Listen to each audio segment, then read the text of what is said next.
You're listening to MinerTalk on demand exclusively on 600 ESPN El Paso. Stay up to date with MinerTalk by downloading the free 600 ESPN El Paso mobile app.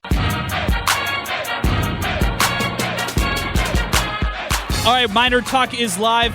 Adrian Broadus here, along with Sal Montes. We are back, represented by the Oscar Arieta Agency, with 7 locations across El Paso from the west side of Fabens. Trust the local experts at the Oscar Arieta Agency for all your home, auto, or life insurance needs. That's the Oscar Arieta Agency, who is the presenting sponsor here on MinerTalk. Well, there's no sugarcoating it. Let's get right to it. Despite a solid start in this game, the UTEP football team disappointed the fan base in a huge way tonight, in front of a sold-out crowd, falling to North Texas 31-13. The city of El Paso, big shout-out to them. They held up their end of the bargain. The announced attendance of 45,971 fans at the Sun Bowl became UTEP's first sellout crowd since the Longhorns of Texas came to face the Miners back in 2008. The fans showed up despite a 1-hour lightning delay, so you got to give all the credit to the city of El Paso and the way they showed up for the 915 game. But you got to hold this UTEP football team accountable for the way they showed up in this opener against North Texas. Highly anticipated matchup. This one meant so much to the fan base simply because we know that El Paso often has fair weather fans. When they're winning, everybody's aboard with this UTEP football team. When they're losing, it's a negative attitude toward this program, and that's how things usually wrap up with this UTEP football team. Before we get into all the nitty-gritty in this UTEP football game, in their 31-13 loss against North Texas, I do want to mention that our phone number is 915-505-6009. That's a telephone number to get into the program. That's 915-505-6009 as we get in to MinerTalk.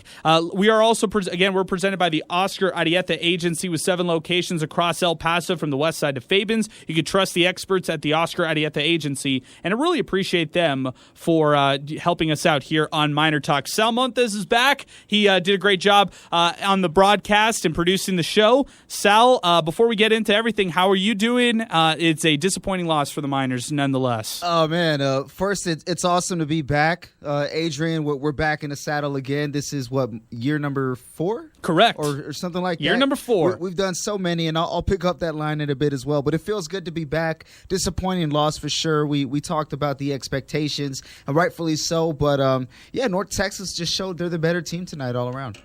You're definitely right, Sal. And this is one of those instances with the UTEP Miners where, hey, they had these high expectations going into this one. Remember, they had their fan groups going across town, their caravans who tried to get people hyped up about this one. They had all this excitement about this UTEP football game against North Texas, the sellout. It was great on a fan perspective because if you were a fan going to this one, you were encouraged by the crowd. You were excited to see 40,000 plus in the stands for the first time since Oklahoma came into town back in 2012. But nonetheless, there was a lot of problems in this game, and let's run over them before we get to the phone lines right now. If you'd like to talk on the phones with us, give us a call, 915-505-6009. As we get started here on MinerTalk, we'll hang out with you all as long as you hang out with us. This is going to be one of those interesting nights where we see how the fan base reacts. Twitter has really gone crazy, so we could go on Twitter as well and get to some great perspectives. We already got some callers on deck that we'll get to as well. But first, I want to run down my thoughts for this game. I'll get your thoughts as well, Sal. Number 1, the UTEP offense, as they were last year. They showed it again tonight. They are unreliable.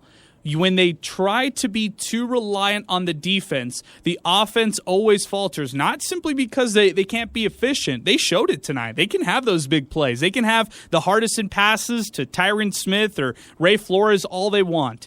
But the problem is executing and finishing drives is such an issue for this UTEP football team, and that dates back to last year. I think the Breon Hayward loss was felt in a big way. The linebacker who is still pending his NCAA waiver, he did not suit up tonight, and the graduate senior is hoping that he can get that waiver to grant him an extra year of eligibility at some point this season. Unfortunately, that process has dragged on, and despite the team hoping that he would be available by week 0, this process could drag on a little while longer from what we can see on our side. And as far as the Miner defense goes, I think they did okay when it comes to their pass defense. Did I want them to do a little bit more up front? Yes. I wanted them to pressure Austin Ani a little bit more. And I think that they were really hurt by that North Texas run force that was just in high motion tonight. And then at the same point, over all of this, UTEP needs to be way better on third down conversions. Like, they allowed North Texas to convert 6 third down plays, and all 6 of those were key moments, including 2 touchdown plays on third and goal situations. That can't happen for this UTEP defense. Going back to the offense, especially knowing how reliant the offense is on for this for this defense. And then, when it comes to the offense, circling it all back, Gavin Hardison has already gotten a lot of flack. I'm just going to call it as it is. On social media, people are already saying that there should have been an open quarterback competition, that they are still doubting Gavin Hardison as a bona fide quarterback and a star in this league. I'm not saying he's necessarily a star, but I think we didn't learn enough about Gavin Hardison. And I'll tell you why. I think we didn't understand what that offensive line really is because they did not give him enough time in certain plays. Yes, did he have some bad passes? Of course. I'm not going to defend him at that point. But at the same time, he had a ton of drops by his receivers. And one of the biggest ones, of course, is going to be that Tyron Smith drop where it's going to be the ultimate what if. What if Tyron Smith had just hauled that pass, caught that touchdown, and they went up before the end of the half instead of trailing 14-13 at the half when they were dominating that first half. The first 2 quarters, I felt like the Miners really had it in their bag. And then as far as the run game, it was non-existent. So that's a red flag for me big time, Sal. I'll turn it over to you. Give me your thoughts in this one. Yeah, disappointing effort and performance all around, man. I think North Texas came in here with the vibe that they were going to play the spoiler. And if we can be real, too, I think the vibe around El Paso was, hey, this UTEP team is turning it around. Let's go out there for them. They're going to get this win. They're going to have a great season. And a lot of people overlooked North Texas, myself included. But North Texas is still a team that has won 5 in a row against the Miners, if I'm not mistaken. So this is something that the Miners really got to sharpen up because if we're being honest, Adrian, they haven't beaten a good team. I can't remember the last good team that they beat. Who, Old Dominion? Yeah, and Old Dominion was a 500 team last year. Yeah. They weren't even that quality. So I'm with you on that, Sal. We're still searching for Dana Dimel's first quality win. We're still searching for this team's first quality win under their quote-unquote winning ways. I don't want to call it necessarily like a flawed like what happened last season. I don't want to call it like a fluke necessarily. I just want to let everybody know that these are some early red flags on this season. And if they're not able to regroup, that's going to be a big issue. Let's go to the phones right now. Let's welcome on one of our favorites here on Miner Talk. It's Ronnie who's joining us. Ronnie, give me your thoughts. This one was tough for Miner fans. Tough isn't even the word, Adrian. I think I told you last year when the senator announced he was giving Dimel the extension that was just the wrong call. This is who the Miners are under Dimel, and this is who they will be, man. Saul said it best. They haven't beat anybody good, and they will not beat anybody good under the Dimel era. So, ooh, man, that's tough. In a world where you're seeing conferences expand geographically that make no sense, you got the California schools going to the Big Ten. You see coaches now getting 10-year deals. It is not unprecedented for a senator to say, Dimel, I appreciate all you did, but giving you the extension was the worst thing I could have did. I need to buy you out and get you the hell out of here and go get somebody who knows what they're doing. It's as simple as that. Football is big, big business. And if you're telling me Hardison is QB number 1, then what the hell's behind him? Because I'm sorry, man. The dude's completing less than 50% of his passes. You know what my problem is with Hardison, and it's been like this since he's been here. Every time he's out there, you know what it looks like? He looks like the redshirt freshman who's trying to prove that he is QB number 1, which tells me that he really has no support of his fans or his players or staff if he still has to play like that this far into his tenure. He should be a little more relaxed. He should just make smart decisions sometimes. And sometimes that's just taking a simple check down. Sometimes that's not trying to throw a 32-yard bomb to a kid who we know is going to drop that because the kid who would have made that catch We know where he transferred to and where he's at. Oof, man, So, you had to bring Jacob Cowling up. You had to. Of course. That team changed when he decided he was leaving, period, point blank. And we talk all this stuff about the running game. Those guys had less than 4 yards per carry, man. So, come on. Those guys are average, too. I mean, it is what it is. You know, you got Dave Warner, who has no creativity to get those guys, you know, going. And, you know, since he left Michigan State, I don't know, they only went 11-2 and were a top 10 team last year. So I guess they're not missing him. And then you got Dimmel's boy coaching the defense and calling the plays there. But you, the one that told me the secondary is supposed to be good, Adrian. Secondary good? That's a good secondary because they look like they got no. I never said that.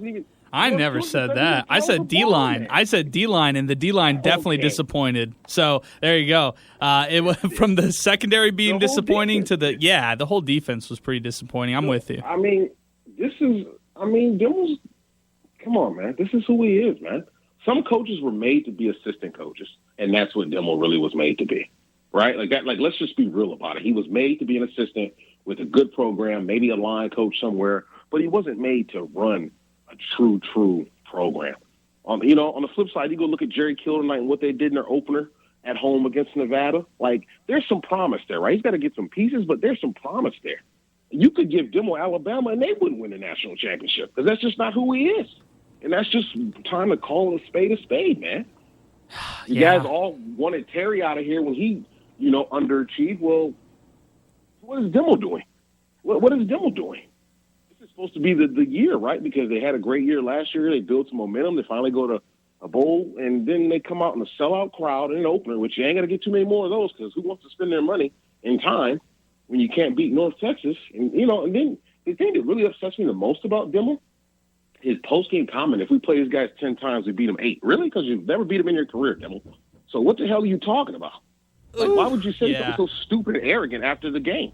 Yeah, I'll send that to Sal because Sal liked that one a lot. Yeah, I put that quote up. As soon as I heard that, I'm like, wait. I got to go back. And sure enough, his first year, lost to North Texas. I think the last, before this game, of course, because it was a blowout, like 2 of them have been close, but that's over half of them where North Texas had it decidedly. So, yeah, I didn't like that comment either.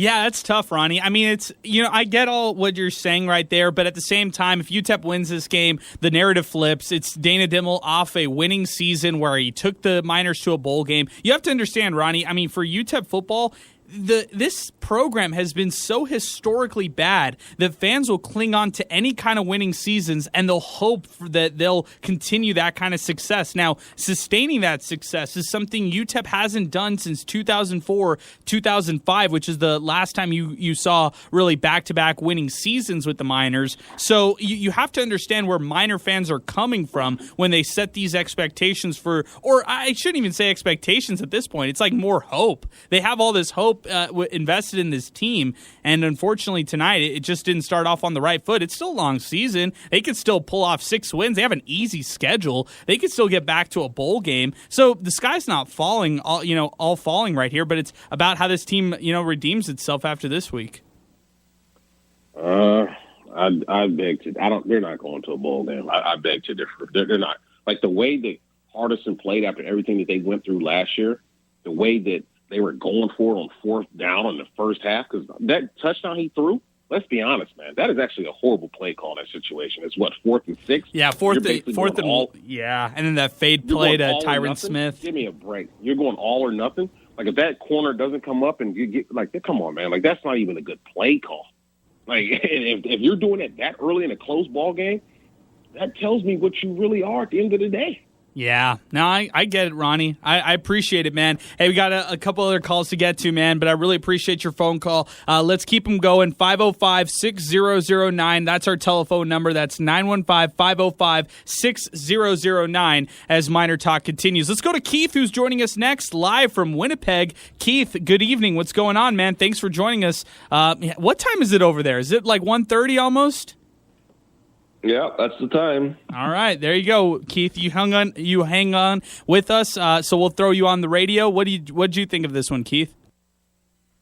Well, you know what? I can't have good things, I guess.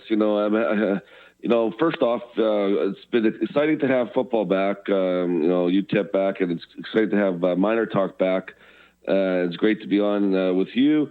I hope everyone's having a good summer in El Paso. What a nice intro, Keith. I appreciate it, man. Thank you. Yeah, the Bombers are dominating the CFL, and so that means my college team can't dominate the college season. I guess that's just my luck. But, right now I have to look at this is that let's look at the first quarter. We could have been up 17-0. We could have been up 17-0 in the first quarter if we take advantage of the opportunities. And it's bothering me since the first quarter, and I'm furious with the coaching staff. I think the offensive coordinator called a horrific game.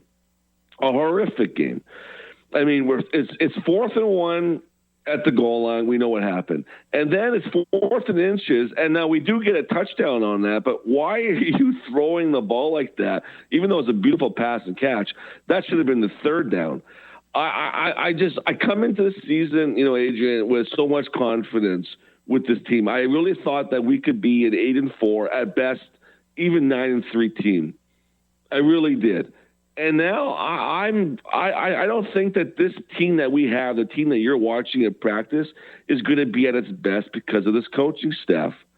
And I agree with the other caller. I mean, I just don't know. I don't want to bring down the party today, but we lost this game because of the coaching staff. And Keith, you're usually the positive one. You're the one you're the voice of reason for this UTEP football team, or just UTEP sports in general. But man, you are just you're not sold on this coaching staff. I understand where you're coming from. All right, let me break this down real quick. It's not Dave Warner who calls the plays. It's Dana Dimmel who calls the plays. I'm going to also bring you the UTEP drive chart, okay? This is their entire offensive drive chart throughout the game. First quarter, they drive down the field. It's an 8-play, 51-yard drive that ends in a field goal attempt. That's a missed one. Then they drive all the way, 13 plays, 87 yards, all the way to the North Texas 1-yard line. Turn the ball over on downs. Then they have a touchdown and a field goal on back-to-back drives. That looked good for the Miners in the second quarter. People felt like they were in control at that point. Punt, and then they go down, actually. They actually start trailing North Texas at one point in the second quarter. They were able to capitalize off a late fumble, but instead of scoring inside the 10-yard line of North Texas, they settle for a field goal right before the end of the first half. And then you look at what they did in the second half. Fumble. It's the Gavin Hardison fumble, missed snap. He gets the ball. He gets hit right away, and then he fumbles the ball. Then 3 straight turnover on downs, including one where they went to the North Texas 32-yard line, one where they went to the North Texas 37-yard line, and then finally they ended the game at the North Texas 41 where they turned the ball over on downs as well. That one was in garbage time, so I won't really count that one, but you're talking about the Miners turning the ball over on downs on 3 separate occasions when they needed to score in must-score scenarios, and you talked about UTEP fumbling and having a turnover under their belt. That's pretty much inexcusable right there. Keith, let me ask you this. So you're pressing the panic button. Does this UTEP team, as of right now, in your mind, go to a bowl game when it's all said and done? Oh man, I've been thinking about this since after the game. The only way that happens, or the way that this season turns around, is if the coaching staff gets it together. Because I really do believe that the coaching staff let this team down this game. The play calling was horrific. Okay, I already said that. But you know what the one thing is that North Texas started the game kind of sluggish. We saw the penalties they took. Something clicked with them. That coaching staff turned that team around. So in the second half, when things weren't going well for us, what did our coaching staff do? And one of the things that I haven't heard anyone discuss is, why did we go for a fourth down? Why didn't we kick a field goal when we're down by 15? Like it just seems like we're trying to gamble and take so many risks, but the play calling just doesn't suffice the decisions. I mean, we can go on this all day, but I just believe that when you look at what North Texas did, they didn't do anything special. They ran the ball, which we kind of went away with. And then the key thing was when they made those 2 touchdowns in the second half, in the third quarter. Those are simple plays. One play almost got deflected and knocked down. All he did was rolled out a simple pass and caught. We couldn't do that. Our guys are holding, like we're trying to throw the ball 40, 50 yards down the field almost on every single play. I just think that they have to regroup. The coaching staff has to have a better game plan. And maybe, but that's just, it all comes down to the coaching staff. What will they learn from this loss? Okay. All right, Keith, I appreciate the phone call, man. Thanks for weighing in. Our telephone number, 915-505-6009. We've got Rob and Louie to get to, but first let's go to Twitter. We've had a lot of people chime in on social media, so let's just read a couple tweets real quick. This one, Alfonso Frias tweets the show. 17 points left on the board, missed field goal, botched fourth down, and the wide open drop. This game shouldn't be close, but they may prove to be their undoing if this game ends up being the way that it turned out. This one, Jesus Torres tweeted us, we're shooting ourselves in the foot. Hopefully this changes.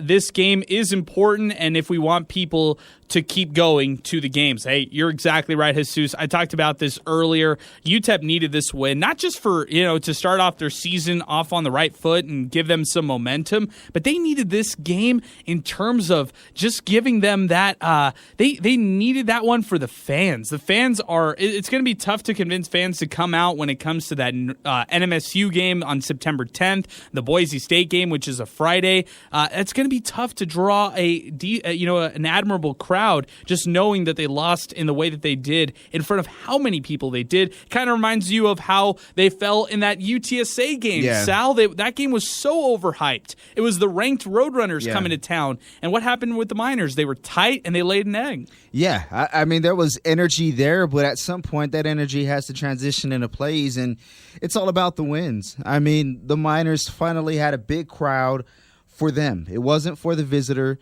I mean, yeah, there were some North Texas fans there, but I mean, it's the Miners. People went out there. The hype was there, and they just laid a big egg, man. They did not come through. It's going to be very, very tough to get a big crowd back in the Sun Bowl this year. It could take them all season. Shoot, they could even go over they could finish over 500, maybe 7 wins. That's still not going to be enough. You're not going to get this kind of crowd again for a very long time. Victor Neff at Neff Poppy tweets us, UTEP sucking continues. Oklahoma will be ahead 28-0 before the first quarter is over. Sooner second stringers will be playing by the third quarter. Miners might get 1 or 2 field goals, but they'll lose by 66 points. Man, some really negative stuff coming from listeners, and I get it. I mean, fans were really frustrated after this loss. I understand. I'm just going to preface it by saying this. It's the first game. Sky's not falling, at least in my eyes. I still want to see what this team can bring week after week. You look at this team, this is just kind of that first point, and who knows, maybe they're able to learn from this, and they still get wins from the likes of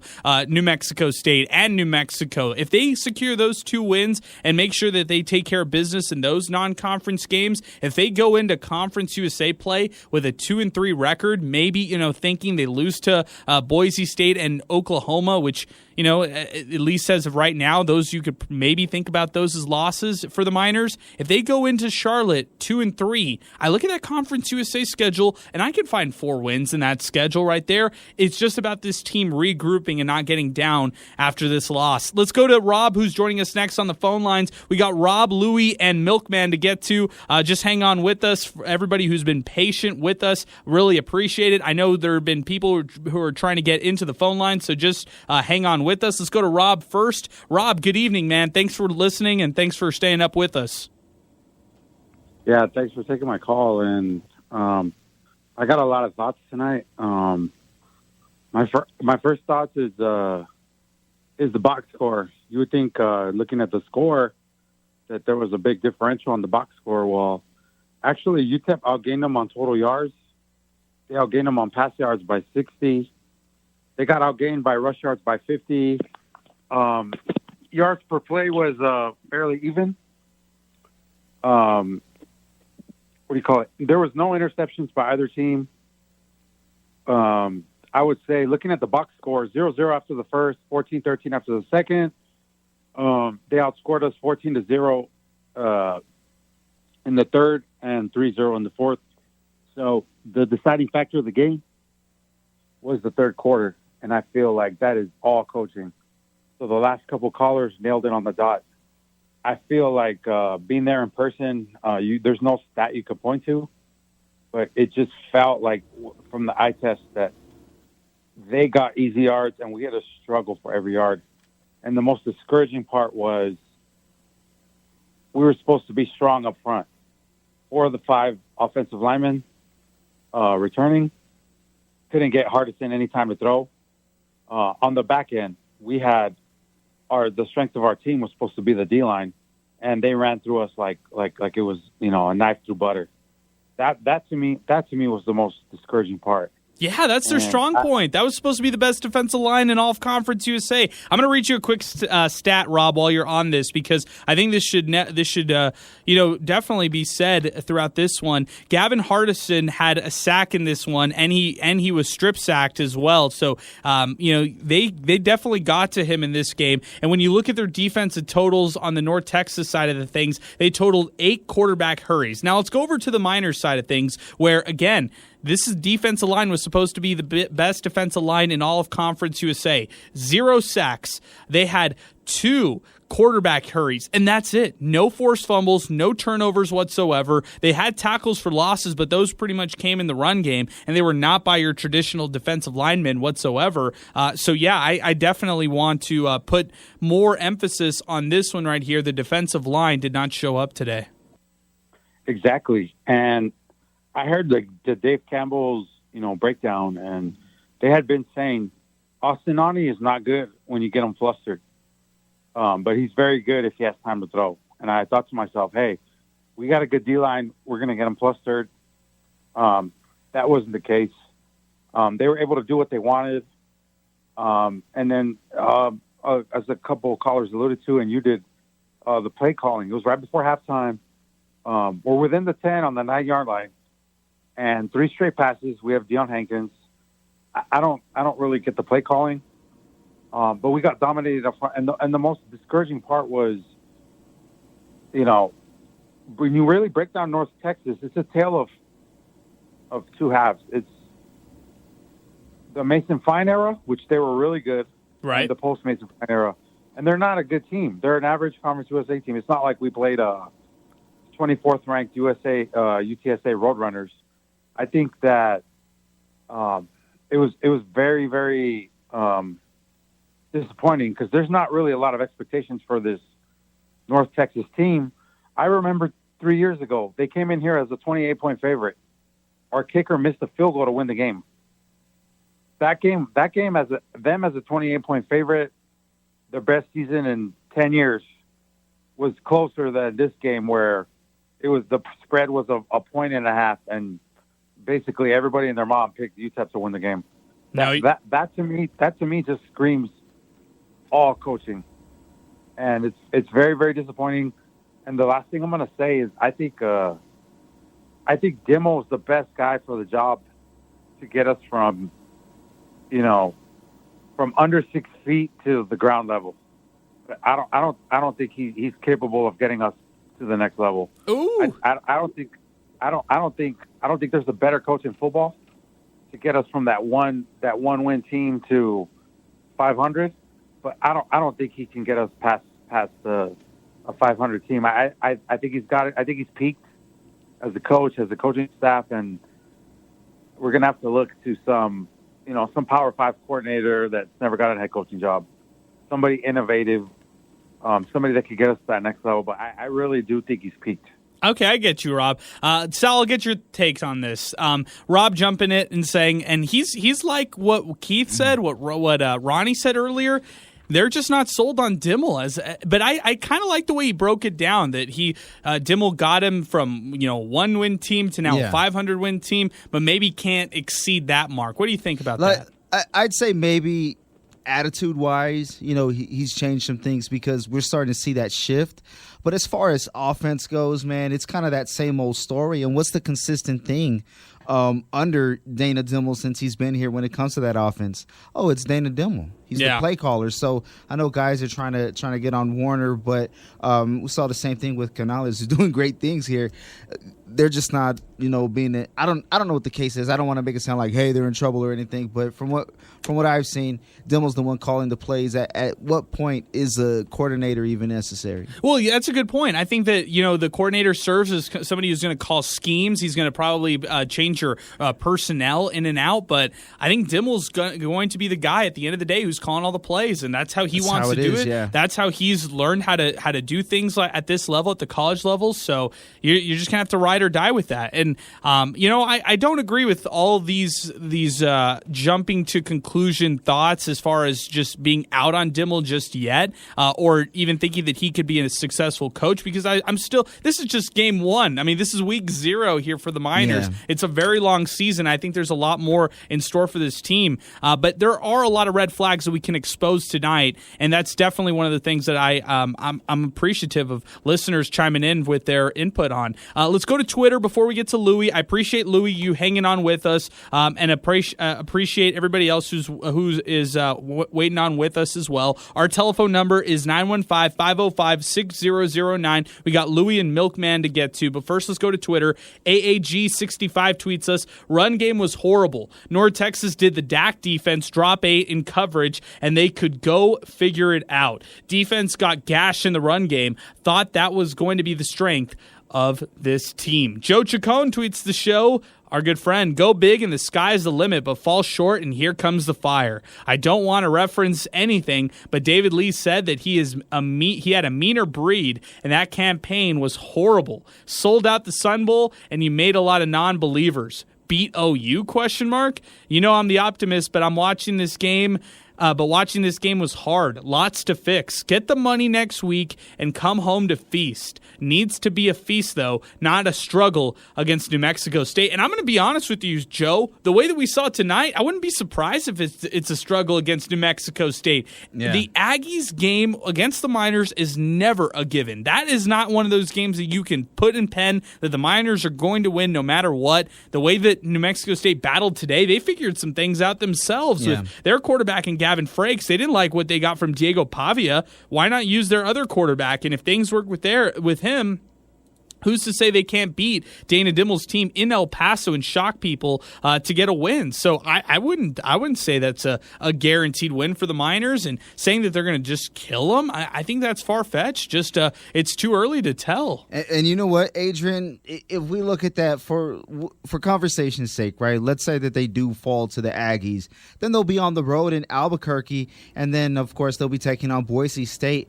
But Albuquerque's not going to be a given either. I mean, that I'm could with be you a on that battle one as well. So I know we talked about the possibilities of this season not being over, which is right. It's only one game, but it's possible that there could be an 0-5 start if this team doesn't turn it around. And do you trust this team to win out the rest of the season to finish at 7-5, or 6 of their last 7? I mean, obviously, I'm thinking of the worst here, but I mean, they got to get it together, man, because this team tonight does not look any better, than the team that went to Denton to take on North Texas. I'm with you on that one, Sal. That's a really good point. Yeah, no, I get what you mean from 2021. Our telephone number, 915-505-6009. Let's go to Louie, who's joining us next on the phone lines. Louie, good evening. What's going on? What's going on, Adrian and Sal? Thanks for taking my call.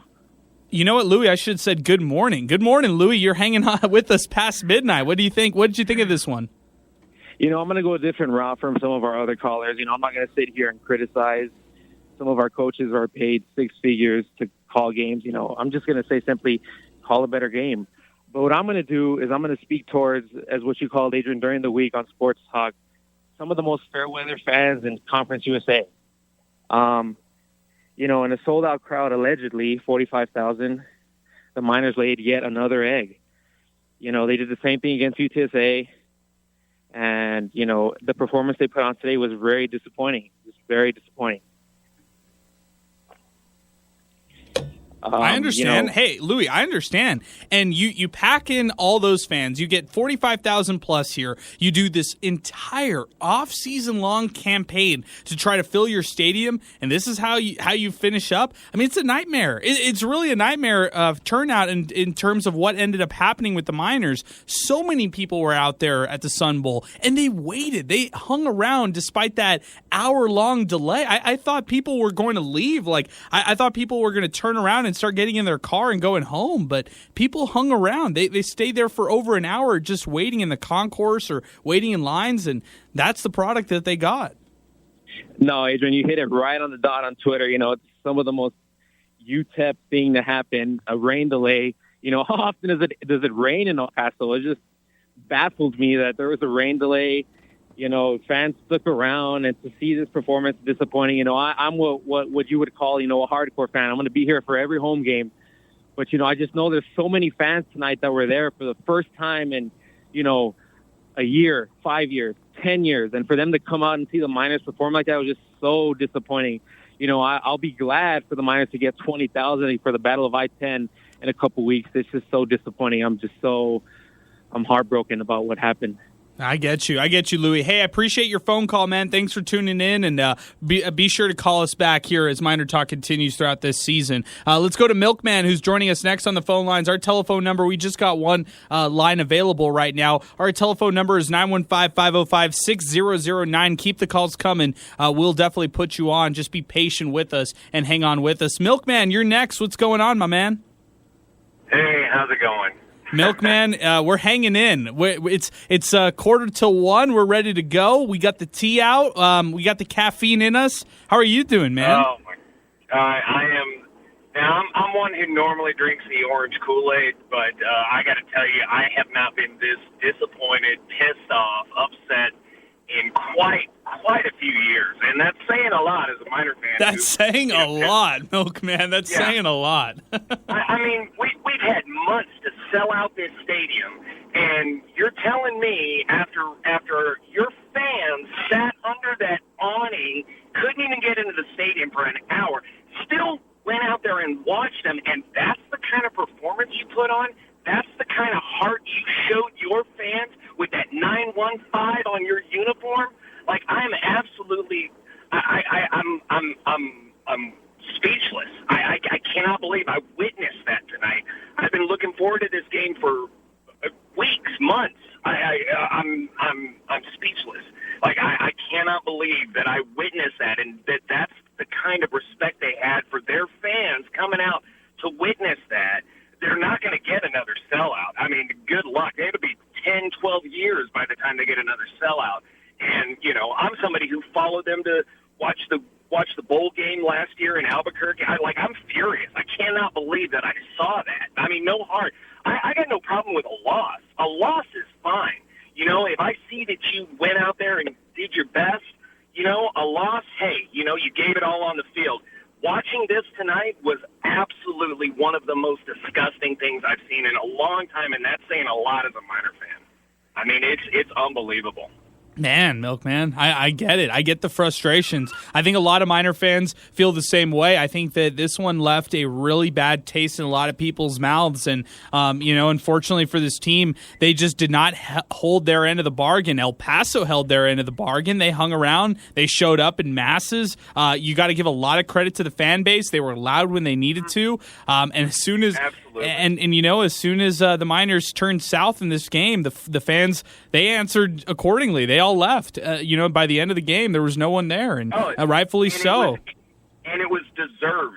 I mean, it was well deserved for people to walk out. And my dad and I, we've been going, to these games, dating back, 30 some years, and we never leave a game early. And tonight was the first time in all those many decades, and this is sitting through blowouts and just awful weather. Tonight was the first night that we turned to each other and we're like, we should probably leave because they don't want to be here. Like, why are we sitting here watching? I mean, it was unbelievable, absolutely unbelievable. I have no words for it. No, you're exactly right, Milkman. Hey, I appreciate the phone call, man. We're going to catch you throughout the season for sure. So we'll definitely be hearing from you, Milkman, throughout this season. Let's go over to Kev, who's joining us next. But before we do that, Sal, I do want to mention this one. First off, our telephone number 505-6009. That's 915-505-6009 to call into Miner Talk. We've got one line available right now if you want to chime in. UTEP did a great job of advertising advertising this one. They Yeah. did a great job marketing this one. I thought that the entire athletic department did a stand-up job. And I think the complaint from the masses is always, why doesn't UTEP market better or advertise better or get people excited about games? They did a phenomenal job about this one, and it literally rained on their parade. They couldn't do any of their pre-game activities like they were planning on doing. Yeah. They had all because of the weather. It was no problem to them. It was just the weather that really stumped them. And then at the end of all of it, the Miner team just didn't show up. Like it was a tough loss for them. And yeah, they showed up in the first half. They had those nice couple drives early on. You thought things were clicking for them. They were controlling this game. They should have been up big time at the first half. And UTEP just, this you know what I need to say, Sal? Let's just call it what it is. This program is cursed. This athletic department at times, I feel like, what needs to happen? Because this is just sometimes it's kind of funny to see how things happen like this, where it's cursed. It's funny, but it's sad. It makes me have a lot of pity on this athletic department because it's not the people who work. It's just the on-field product or the on-court product. It just seems cursed at times. What it's going to take, Adrian, is winning and consistent winning, and that's going to mean beating good teams. And I bring this up because you said something right now. You took the words right out of my mouth, where think of over the years how there's been low attendance at these games, right? And what are aside from winning, what are some of the things that we hear? Oh, well, they need to market better. Well, they've been doing pretty good at marketing these last couple of years. Exactly. Oh, they need to go out there on social media more and be out there in the community more. They're doing that. And, you finally get a crowd because of what? Because of marketing. But now those fans are not going to go back. Why is that? Because you didn't win the game. And year in, year out, we see them with an opportunity to cash in on a big win. And, there's some momentum building, but then they drop that game, and then it's back down to where you all started. So it's not about marketing. It's not about any of this other stuff. Just win the damn game. You do that, they're going to go. That's exactly right. It sounds simple, Sal, but it's so true. That's true, yeah. But it's so true. You're right. This town will support a winner. This town loves a winner. They'll jump on the hype train for a winner like UTEP. And unfortunately, they couldn't hold their end of the bargain in tonight's game. Let's go to Kev, who's joining us now. We got a new caller on one, Sal, just so you know. Let's go to Kev, who's joining us. Kev, I appreciate you hanging on with us. What's going on tonight? Hey, Adrian. Hey, Sal. How you guys What's doing? going on, Kev? How you doing, man? It feels good to be back on MinerTalk, man. For some reason, I felt like this offseason just took forever. Gosh. You know what? I felt the same way. I have never looked forward to a college football season more than this one right here. I'm fired up. I'm fired up about this college football season, and now we're back. So I appreciate you calling in, man. What'd you think of this game? There's been a lot of negativity tonight from, callers. Rightfully so. Everyone has, the right to be mad, but I think also we got to relax. Like you said, Adrian, it's game one, man. Like these guys don't have preseason like the NFL. So this is like, their first shot at, hitting somebody else, and I think, man, El Paso got to relax a little bit, the play calling tonight was bad, like very, very bad in my opinion, like questionable play calling on fourth down. North Texas just completely shut down our running game, and I was just like very disappointed in that, But honestly, I think El Paso just got to relax. It's game one. It's nothing to get over our heads. I think UTEP still has a lot more games to improve themselves. The schedule's not going to get any easier by any means as far as like the next two games, but I think tonight, yeah, it sucks. It sucks. They sold out the Sun Bowl and the team didn't show up. So attendance will probably burn, But honestly, I was disappointed, but I'm trying to look at the positive side of this. I want to come back next week and just bounce back against Oklahoma. I don't know how well that's going to be, but if we beat New Mexico State as well, that'd be awesome. But I think El Paso maybe just needs to take a little bit of a chill pill. It's still young in the season. Yeah. I still got faith in these Miners, man. I still do. It's game one. I get it. I get the frustrations. There's red flags that we can expose tonight, but it's not indicative of how this season will go as a whole. I completely agree with you there, Kevin. I think a lot of fans are upset at a couple things. They're really disappointed and feel let down with the defense. They feel let down by quarterback Gavin Hardison, which I don't really agree. I'm still with the more on the side of we still have to wait and see with Gavin Hardison. He didn't have much protection up front. With his receivers, he had a ton of drop balls, and then with his run game, it was non-existent. So I felt like Gavin Hardison felt like he needed to force a lot of things in the second half and rally his team back as a leader, and he didn't necessarily need to do that. I think he just needed to make kind of those simple plays. So I think they will adjust after watching the film from this game. They'll learn a lot about their team, and they'll get better. But this was not one of those games to press the panic button. I'm pressing the panic button if things go south against teams like New Mexico State. Of course, New Mexico. Those are the games I'll press panic buttons for, not tonight. Appreciate it, Kev. Thanks so much for tuning in, and appreciate you being a loyal Miner Talk listener, as always. We'll get to a couple other callers in just a little bit, Paul and Mike, who are going to be joining us. But first, let's get back to Twitter. This coming in from The Guru, at The Guru 606. Quarterback 1 was solid this game and was not... Wait. Let's see what he's saying. Hold on. QB1 was solid this game, was not on QB1, meaning Gavin Hardison. This isn't on Gavin Hardison. Wide receiver group has to be better and more consistent. Way too many drops. The D-line got pushed around, gave up too many rushing yards, missing Breon Hayward. Shake and Bake got cooked. Both defensive ends were very quiet. Defensive unit got punked, looking at 0-2. AntFlow22 tweets the show, Dimmel, we as fans have drank the Kool-Aid for too long now. Look at Dimmel's record. He has not beaten anyone that has been remotely good. Christopher Carrillo tweets the show, Miners were still in spring ball mode. Offense is not clicking at all, and the defense committed key penalties on third down to continue North Texas drives. #MinerTalk.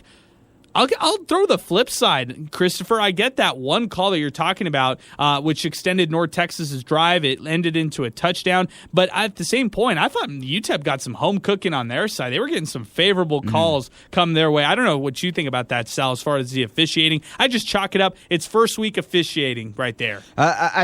Not only that, but it's also first week of football for both teams as well. So I expect some sloppiness. But you're absolutely right. The Miners had a stretch where I can't remember the name of the defensive coordinator. Is it Bennett? The defensive coordinator for North Texas. He was wearing like a maybe. I'm not sure. Like a lime green shirt. He was livid. And he even had to flag down the ref. I think they called a timeout for that targeting penalty, but right before that, there was a big old stretch of calls or no calls going in the favor of the Miners. Whether it was the ref's fault or not, that's just the way that it was, and that was kind of the turning point when that targeting was eventually called after the replay, and rightfully so. It was a right call. Sleepy Kev tweets the show, they abandoned the run game way too quickly. Play calling was god-awful tonight. We have to do better next week. That's coming in from Kevin. Jojo tweets the show at Joseph Ortiz. One dimension on offense. The defense held on as long as they could. UTEP Miner 1997 tweeted the show, shabby run defense. Yeah, I get you. Joe Chacon tweets the show, go big and the sky's the limit. Oh, no, I already read this one from earlier. Brian Clevenger tweeted the show, quarterback running for his life, calling shotgun on the goal line. Run game and schemes are too predictable. Defense not putting on pressure and too conservative. They are one gadget and trick play, etc. And that's coming in from Brian Clevenger as far as the issues that the Miners had tonight. Let's go over to another phone call. It's Paul who's joining us next. We've got a call line open right now. If you've been trying to get in, now is the time to do it. Our telephone number, 915-505-6009. Paul, good morning. What's going on? It's almost 1 o'clock in the morning over here. Hey, man. How you doing? So first game back in a while. I came for the UTSA game. I don't live in El Paso anymore. I moved out to Las Vegas. So, I got all the boys together. First game of the season, big hype, coming off a bowl appearance. Oh, man, I'm sorry, Paul. I'm sorry. I was like, hey, guys, big game right here. They know I'm a big UTEP supporter, and I was like, look, guys, UNC pulled one on us last year. I was at that game in Denton. That Hail Mary. I'm sorry about that, too. Yeah, I remember that. How it'd be. And I was like, guys, look, revenge game right here. Let's get them back. And then so we got all together. We all went there, survived the rain, went out to the game. And, I think UTEP threw the ball too much. I think that's not their strength. They abandoned the run game a little bit too early. We didn't get anything turning there. Atwatt and Hankins didn't get enough handoffs. Artisan reminded me of Carson Wentz when he was with the Eagles today, trying to play some hero ball, scrambling around for his life, throwing some not too good. I think he attempted, 48 passes around there. And it's tough. I thought this game was it was a statement game, to be honest. Sellout crowd for the first time in, 15 years or whatever it was. This is a game that El Paso said, hey, we're going to be there to support you. You come out and win there, we'll be there for you. And, they let us down. They let down the city. And I know athletics. I know you talked about it. They've been advertised, man. I know some people in the athletic department and, some people at UTEP, and they've been promoting this thing for a while, man. Exactly. They've been, I follow on everything. I attended every game I could as a student for 4 years as an undergrad. So, man, it hurts coming back and then for the weekend to see UTEP not win. But I did win my bet for the under. But other than that, I didn't think they were going to cover the 52.5 spread or whatever it was. But other than that, it was a good experience. I think the crowd was into it until a little after halftime. But I think they just abandoned that. They abandoned the run game too early. The defense played, as well as they could. UNC saw what UTSA did to us in that November game last year. They beat us on the same for the same, offensive scheme that they did to us. Yeah, I'm with you. Dimmel didn't adjust or anything, and it just comes down to it. Dimmel's a great guy. That's the man. He's a great dude. But I don't know if he can win the statement game, and it's still unsure today. Tonight you found that out. A lot of people found that out. I'll be rooting for him for this year. Next game is not going to be any easier. They got to go to Norman. So Oklahoma's no slouch. They're top 10 program. So, go out there, play as hard as they can against Norman. Don't come back with a bunch of injuries. Come back and play in MSU again. So, thanks for having me on, man. Hey, appreciate it, Paul. Thanks so much for tuning in and calling in on the show. I get it completely. Sorry, the boys' trip did not go better than you guys expected initially. I do want to mention our telephone number, 915-505-6009. We've got 2 lines now available if anybody wants to chime in. Sal, I'm going to give you Gavin Hardison's full statistical breakdown right here, okay? I think you're going to really find this interesting. Hardison was 21 for 48 tonight, 44% completion rate. He threw for nearly 300 yards in this one, 293 passing yards, 1 touchdown, no interceptions. He did have a fumble in this one, but let me give you these stats right here, okay? When Gavin Hardison is passing a screen pass, which is at or behind the line of scrimmage, tonight he was 2 for 4 for 2 yards, okay?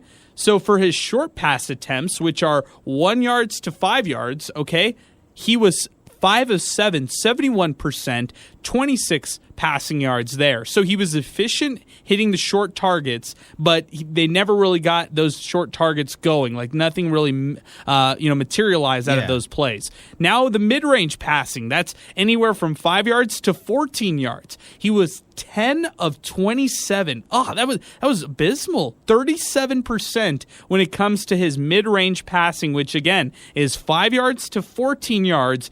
He was 37% completion percentage right there for 104 passing yards. Now, the 104 passing yards may have came from guys like Ray Flores or guys like Tyron Smith breaking out and taking those catches and actually turning them into longer plays. Now, when it comes to the deep passes, this is 15 yards or more. He was 5 of 12, 42% completion, 165 passing yards there. When it came to the left, 81 yards. When it came to the right with deep passes, 63 yards. The middle, here's the key, Sal. The middle. Gavin Hardison does not throw in the middle. 21 yards, 1 of 2. He simply doesn't throw down the middle. When you look at the mid-range passing, he doesn't throw in the middle as either. He was 3 of 9 tonight. When you look at the short passing, he attempted 0 through the middle. So when you start to break down the analytical kind of progression with Gavin Hardison, where he is throwing on the field, whether it's right, left, or in the middle, Gavin Hardison likes his sidelines. He likes to go to the right or left, and he doesn't typically throw down the middle, which is just kind of interesting to note when it comes to his style of play. Now, in this one, I really think that you can't chalk up too much of the end of the game. I think he was forcing a lot of things, and he was just trying to get stuff going in desperation mode. So I'm not going to hold too much weight there. But what do you think about those stats right there, Sal? Kind of showing that in this game specifically, Hardison just avoided the middle at all costs. Well, I mean, I'd have to look back at the game. I'm not too sure how plugged up the middle was, but it is a big trend all game, especially when. And the reason I say this is because if it wasn't working, that doesn't mean that they wouldn't continue trying it, because we just saw it. I mean, you're 21 for 48. That means you were continuously trying to do something that wasn't working tonight. That's not to say it won't work out in the future, but tonight it just wasn't it. Under 500%. Under 500%, and I don't think there's a year where he's been over 66%. No, you're exactly right.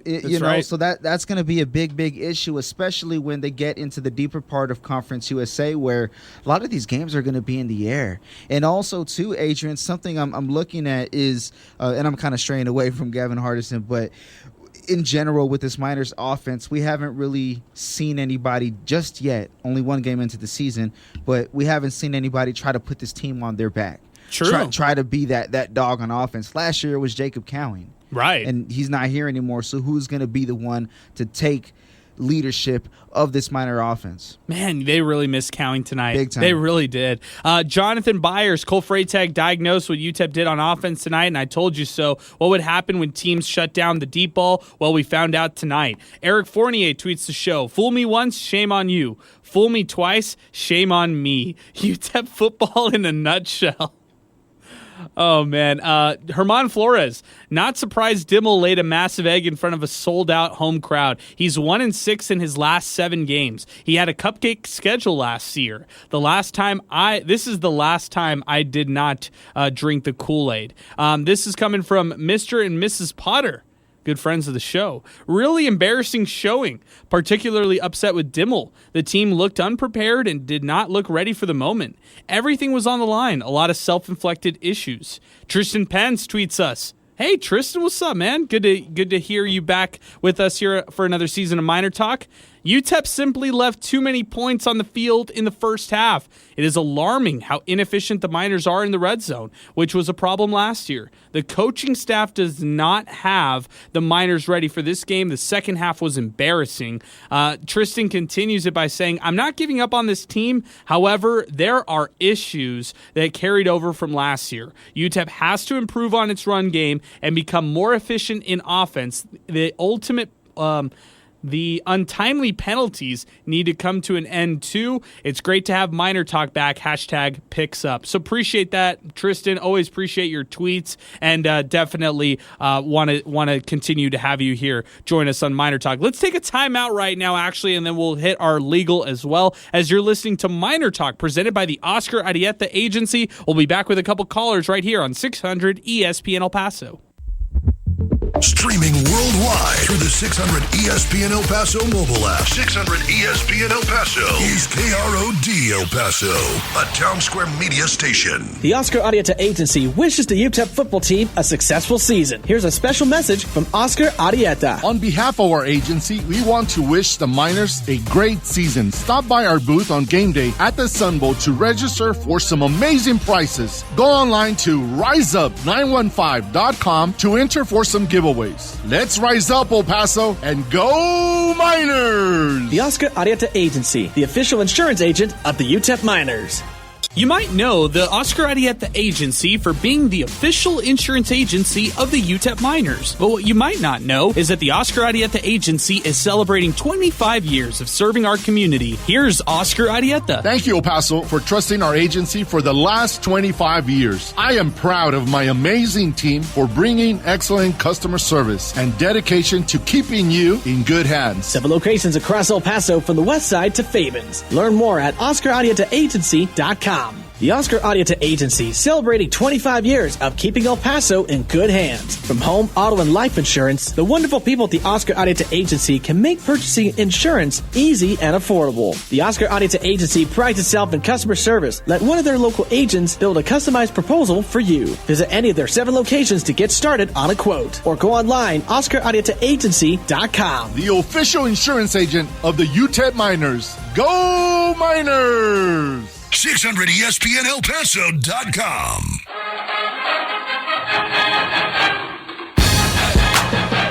All right, welcome back to Miner Talk. We're presented by the Oscar Audiota Agency.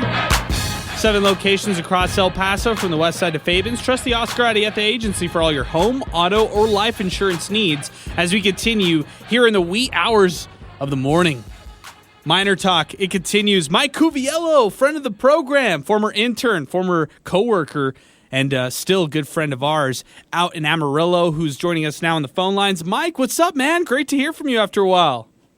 Oh, yeah. I went running before the game, watched the game, and I've been editing photos for a story I'm doing, so I'm like, let me call in. Although you stole almost all of my thunder when you was talking about where he was throwing the passes to, but I forgive you. Well, wait, you were on this too? I was just reading stats, so tell me what you saw.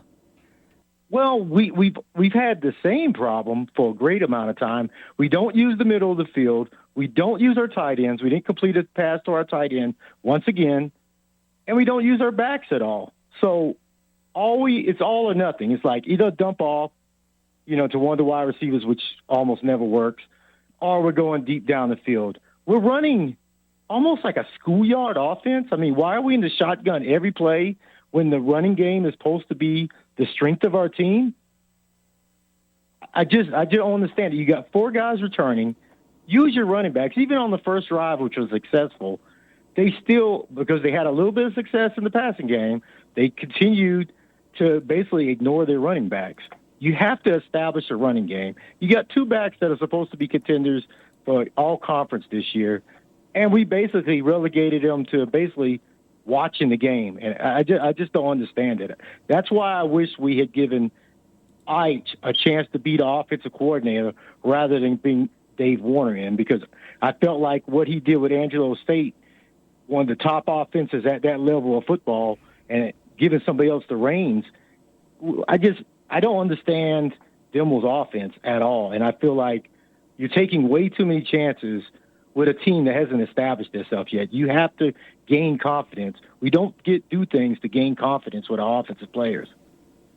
I just didn't like the risks they took tonight. I really didn't. I thought that by going for it on 4th down, or doing what they did on that first drive and attempting that long field goal, that was tough. And then going for it on 4th down in a goal situation when you just needed points on the second drive. And then, you look deeper into that first half, that drop by Tyron Smith. Well, on that specific drive right there were a lot of questionable calls on just play calling. And I think that's where you had your inefficiencies for UTEP football. And I get it. I think you hit it right on the head right there, Mike, because this team is a run-first base team. That's their philosophy. And when you can't establish the run if you're the Miners, well, then you're having to resort to the passing game, which is unproven. It's a bunch of inexperienced guys at the wide receiver positions, aside from Tyron Smith and Ray Flores, who both played good games with the exception of a couple drop passes. I just look at this the offense, and it lacks complete identity, and it's going to be up to this offense and this team to rally up and try to find an identity. I don't know what the identity will be throughout the year, but when you're so reliant on one guy like they were last year in Jacob Cowing, you see how big of a drop-off it is when you don't have somebody like him. And I just want to know what anybody was smoking that felt, and I was hearing these comments, that our wide receiver core was going to be better than last year. We lose one of our all-time greats. Nobody on this team would be better than 3rd on last year's wide receiver group. But, I even heard that, like in some interviews. Yeah. That made no logical sense. There's zero way, and especially if you look at our recruiting, we didn't bring in no big-time receiver that was anywhere close to what Cowing was. And then you're not going to just grab a guy like that. I mean, if you're Alabama, yeah, you can replace Julio Jones with Jerry Jeudy and so on and so on. But UTEP we don't recruit that well. We're usually worst in conference. And for people to think that our wide receiver group was going to be better than last year, or even players on the team saying that, I think they should have been they should have held back some of those comments because we're not even close, wide receiver wise. And I want to say one other thing.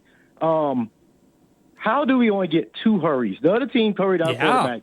That's a huge stat, man. That's a huge stat. I highlighted that one earlier. I'm with you. That's a bad one right there. UTEP has to get more pressure on the quarterback.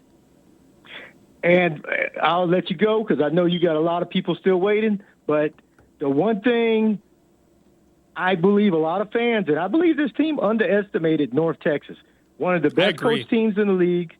I don't understand how people felt like this was going to be an easy game. I don't either. I don't get it either. Mike, I appreciate the phone call, man. It's great to hear from you. We're going to hear from you all Miner Talk, I'm sure, so all season long. So I appreciate your phone call after this one. I get it. UTEP fans are frustrated after this loss, and yeah, I thought you brought up some really good points there, Mike. Good job. Matthew Castro tweets the show, reasons why the AAC and Mountain West won't look at us. Worst thing we could have done is laid an egg, but we did. Drove all the way from Fort Worth, reconsidering my trip to Norman, Oklahoma next week. Oh, boy.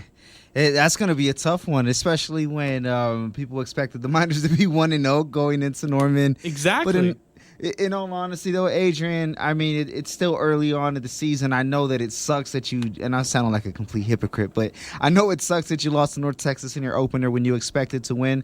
But going forward, man, we're going to see how real this team is. Can you brush off the last play? Can you brush off the last game? It's all about improvement, and it's hard not to improve. It's not that hard to improve from a loss, if we're being real. Yeah, I'm with you on that because now all the it's like they ripped the Band-Aid off. All the scars are out there. They can expose all the wounds, and it's up to them to fix it. Yeah, they got week 8 out the way on week 1. Yeah, there you go. Garrett at Yancey1389 tweets us, offense goes into a shell in the red zone. Game was there for the taking, but with a potential to be up 17-0, but failure to execute when it mattered killed them. Hardison started very well, but a majority of the game looked very similar to last year, as did the stat line. And you know what? I think that's been the trend since, for the last couple of years as well.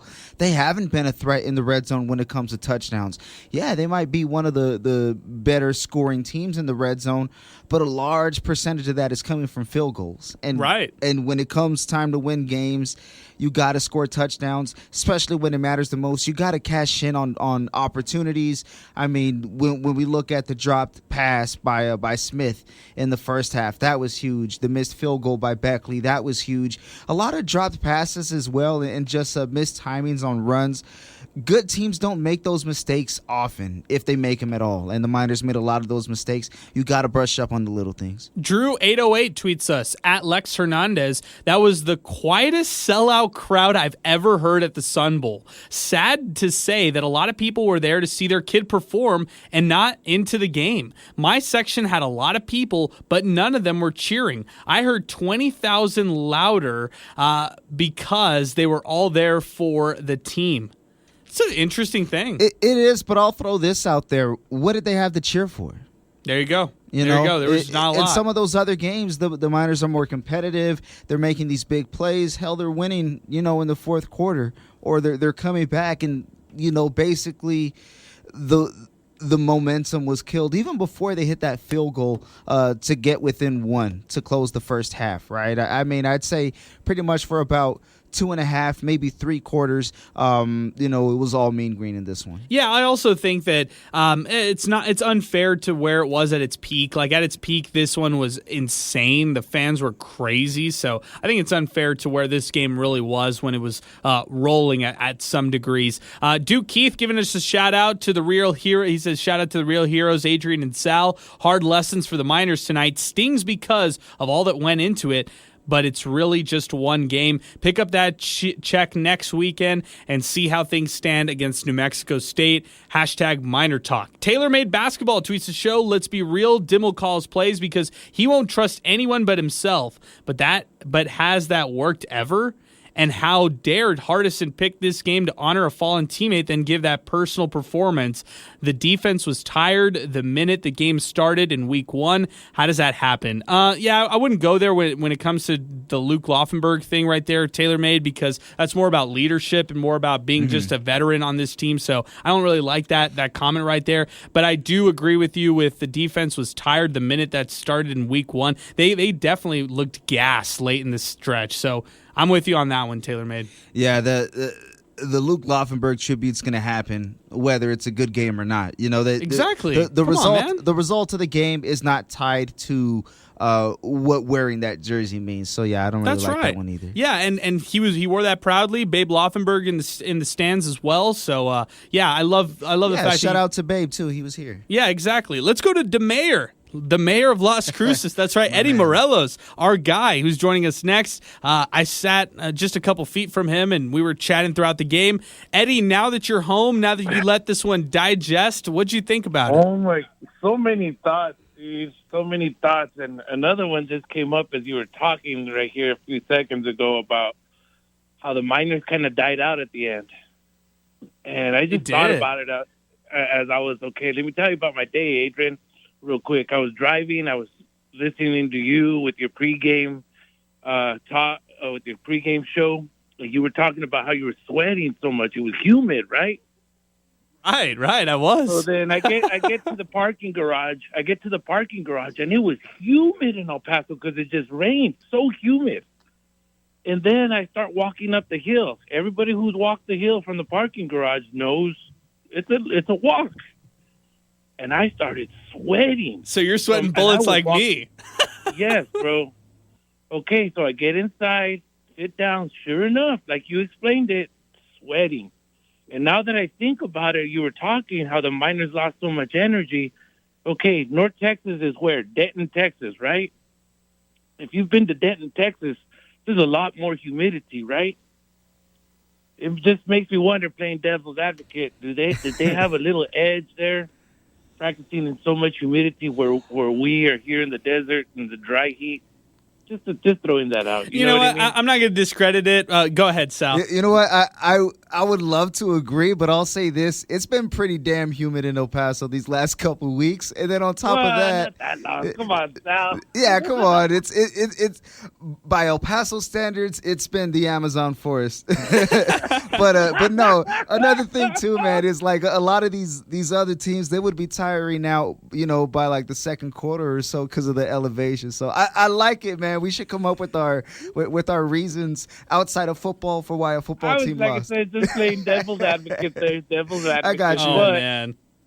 Sal Manila always also threw out a stat I read on Twitter. I didn't realize this, that during the Dimmel era, 0-5 versus North Texas. Didn't realize that.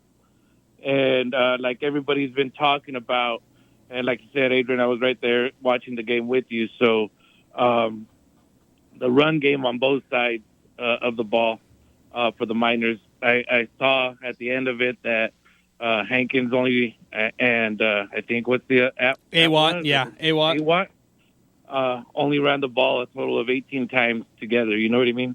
And it's just like everybody. I listen to all the shows. I listen to your show. I listen to other shows as well with Colin and everybody else, and everybody's been excited for the run game.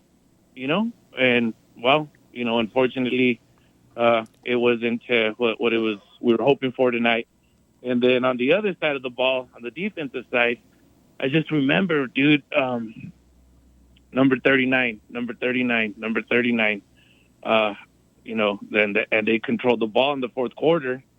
And it's like you said, they kind of ran out of gas there, I guess. I didn't realize it until you were talking about it.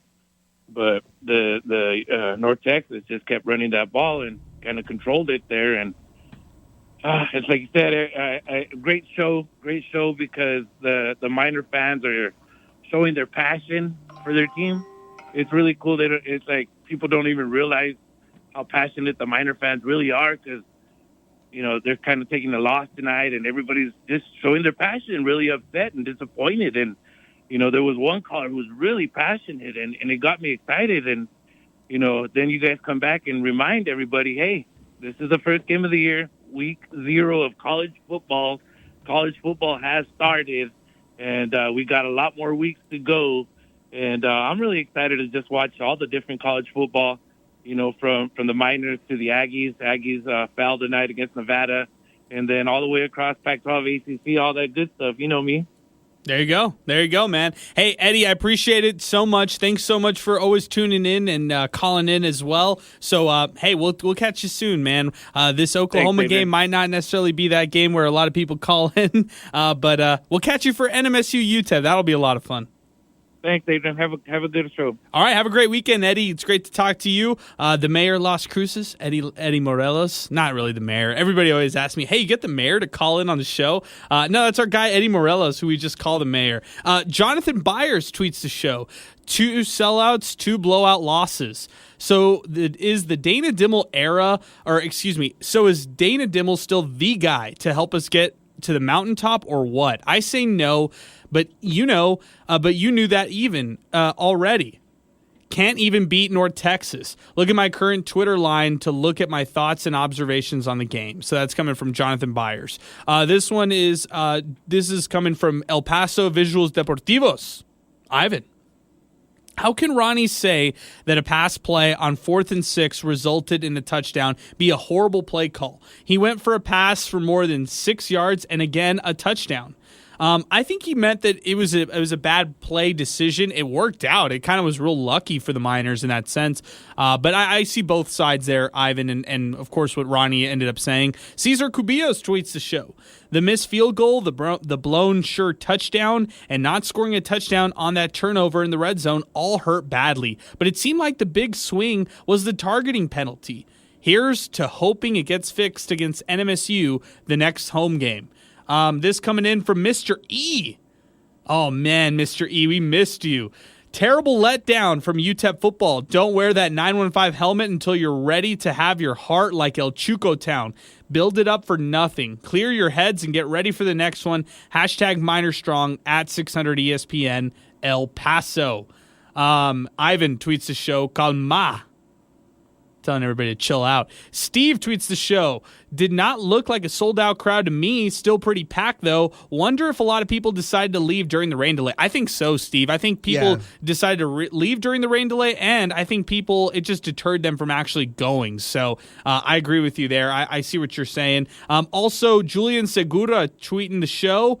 Oh, I love Julian whenever he tweets a show on Miner Talk. Great to have Miner Talk back. Miners disappointed tonight, but the campaign and buildup was great. The fans were loud while UTEP was in the game. Our offense was one-dimensional, and Hardison didn't have a lot of help tonight. Flores has potential to be a great playmaker. #Miner Talk. That's coming in from Julian Segura. Let's take a timeout right now. When we come back, we're going to hand out some awards. We're going to kind of wind things down here on Miner Talk, a late-night Miner Talk, pouring into the wee hours of the morning. But we still have lines available. If you would like to call in, our telephone number, 915-505-6009. We're going to bring you our play of the game, brought to you by a new sponsor here on Miner Talk, and also our drive of the game later on in the show, brought to you by the Oscar Arrieta Agency. Of course, you're listening to Miner Talk, presented by the Oscar Arrieta Agency. We're going to take a timeout right now, and we'll be back right after this on 600 ESPN El Paso. Chihuahuas baseball is back. 1-2 to Colway. Swinging a line drive to center. Peters jumps, and it's over his head. 3 runs have scored. Here comes Colway. Throw to the plate. Save! Follow your El Paso Chihuahuas all season long on 600 ESPN El Paso. Every game, every play. Tim Haggerty brings you the excitement of our Chihuahuas, the AAA affiliate of the San Diego Padres. Read more, 600ESPNElPaso.com. When it comes to buying insurance, don't bumble your chances. Trust the championship team at the Oscar Arrieta Agency. Their local stars will help you be better protected in the long run. You know what they say, defense wins championships. Let the Oscar Arrieta Agency help defend and protect what matters most to you. 7 locations from the west side to Fabens. The Oscar Arrieta Agency, celebrating 25 years of serving the community. Call today at 915-400-6000. The official insurance agent of the UTEP Miners. Go Miners!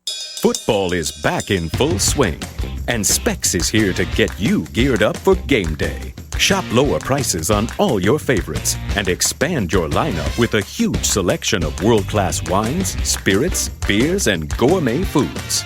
Specs has been fueling Texas tailgates since 1962 as the one-stop shop for gridiron greatness.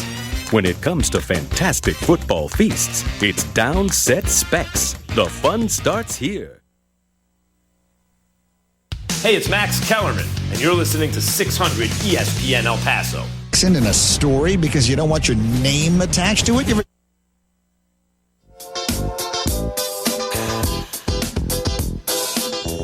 right, welcome back. Miner Talk continues. We're presented by the Oscar IDFA Agency. A little breather for us right there as we wind things down. But we're still here to take your phone calls. 915-505-6009. That's our telephone number to get in. 915-505-6009 to get into Miner Talk. Let's go to Leon, who's joining us on the phone lines. Leon, you're hanging out with us, and it's almost 2 o'clock in the morning. What's going on? Yeah, man. Rough night. I think everybody has beat that like a dead horse tonight. But, sure. Hey, I want to say how fantastic you guys are doing, and just holding on this long. I think all of us were a little bit disappointed. You know, with as much negativity as we had tonight and maybe what we talked about, I want to put it in perspective. I want to give Jim Center, I want to give the UTEP athletic department, I want to give all those involved that worked hard to make this happen tonight. Places were clean. It was organized. Granted, we had a rain delay, but I want to give some hats off to UTEP.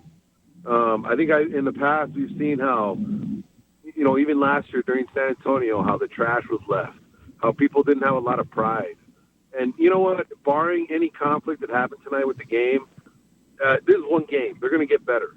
But let's give a round of applause to UTEP for bringing up the Rise 915. Season's not over, guys. We got a lot to learn. I think secondary has a lot to learn. But way to go, El Paso, and way to go, UTEP. I think we have a lot to be proud of. Hopefully we'll show up here in the next couple of weeks. But let's keep our heads up and realize that we came together as a community tonight. And UTEP did a lot from a marketing perspective they haven't done in a while. Gentlemen, you did a great job tonight. Thank you. Really appreciate it. Have a good evening. Hey, have a great evening, Leon. Really appreciate the kind words, and glad to have you back here on Miner Talk with us for another season. So really appreciate that on your side and appreciate the kind words. Let's go back to Twitter. This is coming from Mike Cuviello. None of our running backs had a run over 7 yards for the whole night. That can't happen if you want to establish the run game when it's needed. Completely agree with you there, Mike. That's a great point right there. Let's go over some of our stats, and then we'll get to some of our awards here on the show. I'm just going to read off some that really stood out to me, and then we'll kind of wind things down, turn the page, look over to next week, and preview UTEP versus Oklahoma. If you want to get in right now and duck in a late call, feel free to do so. 915-505-6009 as we continue here on Miner Talk. Gavin Hardison tonight, 21 of 48, 293 through the air, a touchdown, a long of 49, 1 sack, 1 fumble on his end. Ray Flores, how about this? This led a standout, 8 catches, 122 receiving yards, career high, 10 targets. Tyron Smith, 127 receiving yards, 7 catches, 1 touchdown. Should have been 2. Yep. Kelly Arcari, 3 catches, 29 yards. Wanted him to be a little bit more active in the receiving game. And then only James Tupou was the only other one who caught a pass. Leading them in tackles was Tyrese Knight, 11 total tackles and 2 tackles for loss. Man, they missed Breon Hayward. They missed him so much. That's a tough loss right there. In terms of total yards, the Mean Green had 399 total yards. UTEP had 400. I mean, it was such an even split game when you really look at it. North Texas had 65 yards worth of penalties. They controlled time of possession with 31 minutes and 27 seconds compared to the Miners, 28 minutes and 37 seconds.